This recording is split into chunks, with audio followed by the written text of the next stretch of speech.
Laker fans, what's going on? My name is Sammy Long. This is another Laker preview video, doing one for every game this season, kind of getting you guys ready for the game and what the other team is bringing. A huge win last night for the Lakers. I'm going to get into that in a minute. I think it was one of the most complete wins of the season. I'm going to talk about a quote from Anthony Davis I thought was good about playing at home versus the road, and then a look at the Pelicans. Pelicans are extremely shorthanded tonight. But hey, they beat a really good, well, maybe not a really good Denver team, but a really good Denver team over the last few years last night. So they can't be taken lightly. But we'll get to that in a minute. So first, not just Bron and AD. We know what they bring to the table. I mean, it's amazing what LeBron is doing at this stage in his career. You know, fourth straight triple double, unbelievable. 15 points, 16 rebounds, 12 assists. I mean, I think he's really looking at LeBron specifically, kind of saving his body a little bit. And it sounds crazy to see with him having triple doubles and doing all this stuff every night, but he's not having to be that dominant scorer. And he has been the dominant scorer at times this season, but it's like when he's needed to. He said earlier in the year in a post-game interview, he's like, when I have to take over for one quarter, I can do that at my age. But what I can't do is take over scoring for four quarters. He's not, 30 anymore where he could do that. And it was completely fine because it was, he was in his prime and it wasn't really a factor.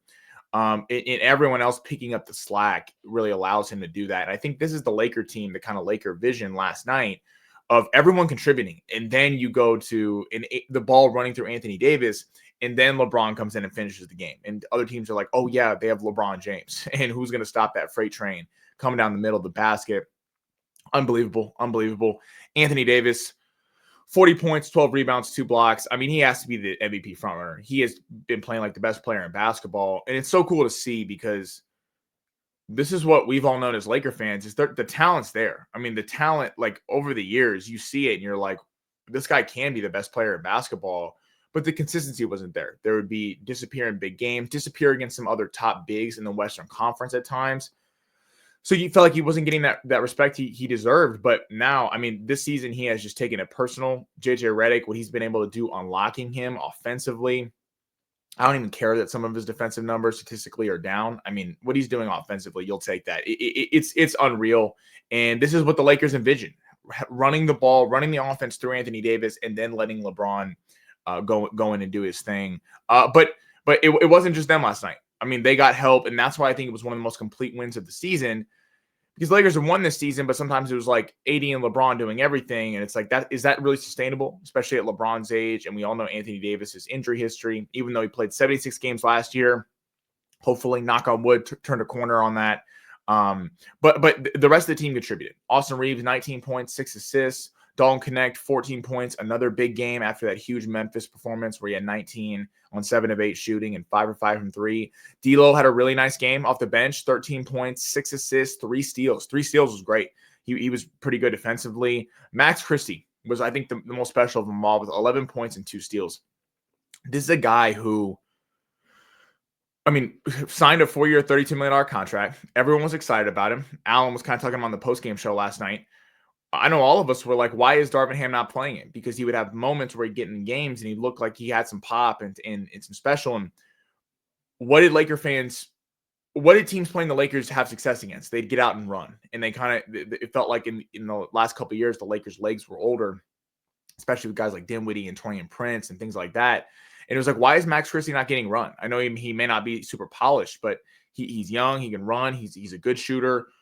And so everyone was excited when JJ Redick clearly saw something in him and gave him that contract right away. And then he didn't really play well early this season.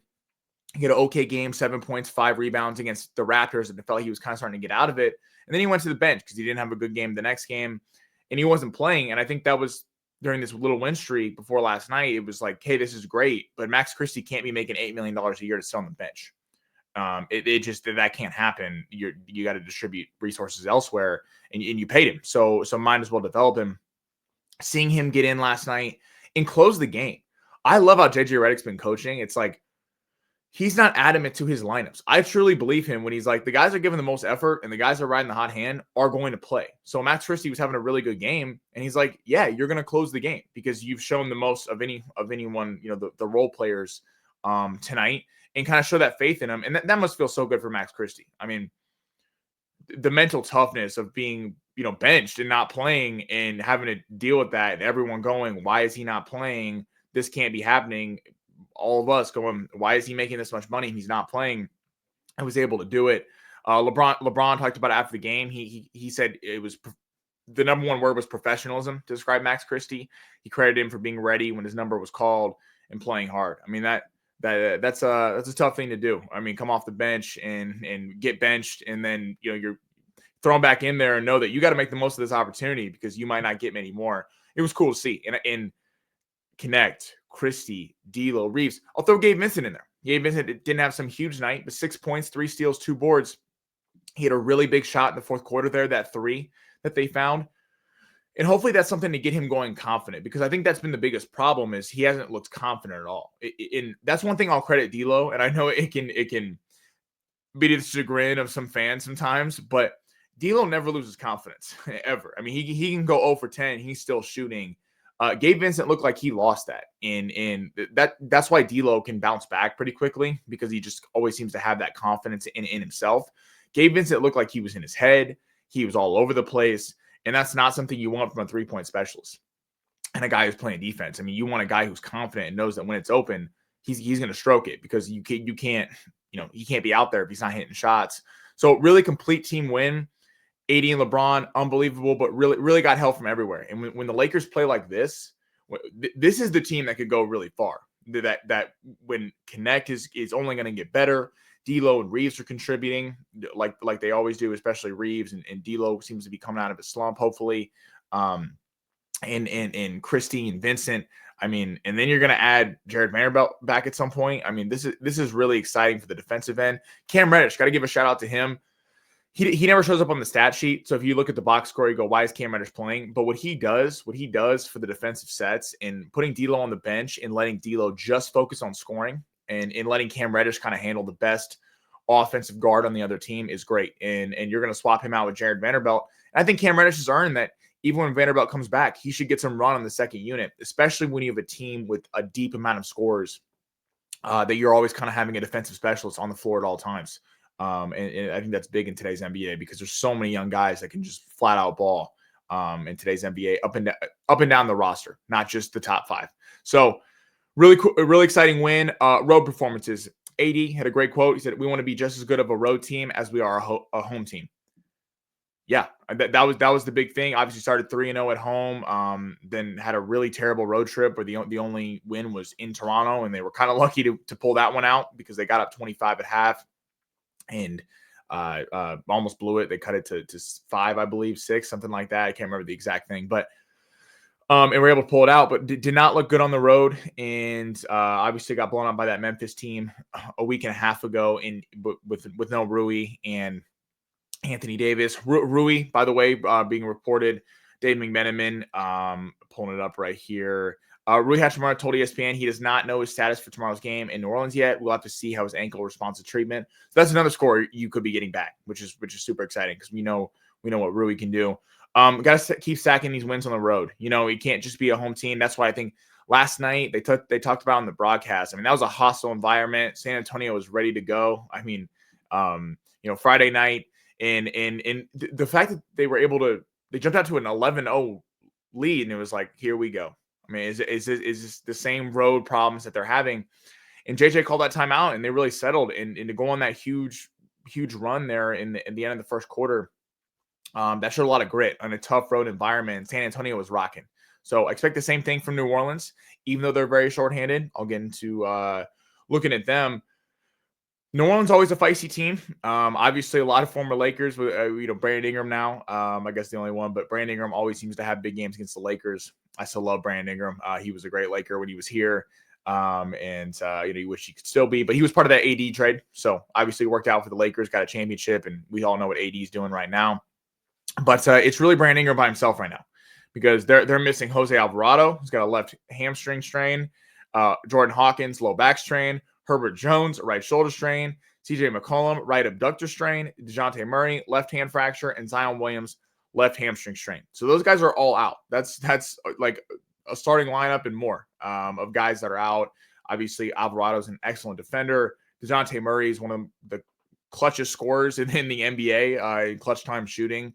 Zion is Zion. You know, he can go off anytime he wants. McCollum's a really good shooter, and Herbert Jones and Jordan Hawkins are really good too. So Pelicans were on a 4-game losing streak, and they actually won. They beat Denver 101-94. Really shocked them. Denver's been all over the place this year. Ingram had 29 points, balling like he was. Trey Murphy 17, Brandon Boston 19. They didn't get much help from anywhere else. It was really just those three. There's a lot of young players on this team. Javonte Green's a bit of a veteran. Missy, Jeremiah Robinson Earl, Jamal Cain, Trey Jamison, Jalen Noel. So those guys all come off the bench. They're all young guys that are gonna play. Lakers should win. The Lakers are a much better team than this Pelicans team, even when they're fully healthy, but especially tonight. But hey, look at Denver. You can't take this team lightly. And what do we talk about? The Lakers have struggled in the past with young rosters, young lineups that can get out and run. You know, the number one thing tonight is going to be getting the Lakers in transition for the Pelicans, because that's probably their only shot to win. If they're playing a half-court game, they're going to get decimated because the Lakers they're just bigger than them, and they're just better than them. So I'm excited. Hopefully no letdown. Keep that winning streak going. The Lakers are really finding a way to stack wins right now, and it'd be so exciting to see. And I know it's so early, right? Obviously, 12 games in, but it'd be so exciting to see if the last month of the year the Lakers have a good cushion. Maybe they're sitting comfortably in that 4 spot or that 3 spot, or hell, even more. Who knows? I mean, they're not worrying about I'm going to be in the play-in, and you start getting LeBron some rest. You start getting Anthony Davis some rest. And then let's play the Nuggets in the playoffs, and let's see if they run out of gas in the fourth quarter in Denver. I mean, it would be so. This is why every win matters. And even if people want to point to, you beat a Grizzlies team with no one there, you beat a Sixer team with no one there. Who cares? That's today's NBA. You just got to play who's in front of you. And I've been saying the Lakers' problem has never been showing that they can beat good teams. The Lakers have shown that. They beat Phoenix, who's a very good team. The Timberwolves, Sacramento. I mean, they beat the Spurs, are a very feisty team last night. It's about beating the teams that you should beat, just like tonight, because it would be mind-boggling how the Lakers would go beat some top-tier teams in the West and East, and then they lose to Houston or some team. You're like, how the hell did that just happen? It makes no sense. But Vegas thinking the Lakers are going to continue their streak. The Lakers started out at 6.5-point favorites. They got bet up to 7.5 today. So they are really liking the Lakers, and hopefully they pull this one out. I appreciate you guys tuning in, and Alan will get you guys on the post-game show, and see you guys for the next one. Thank you.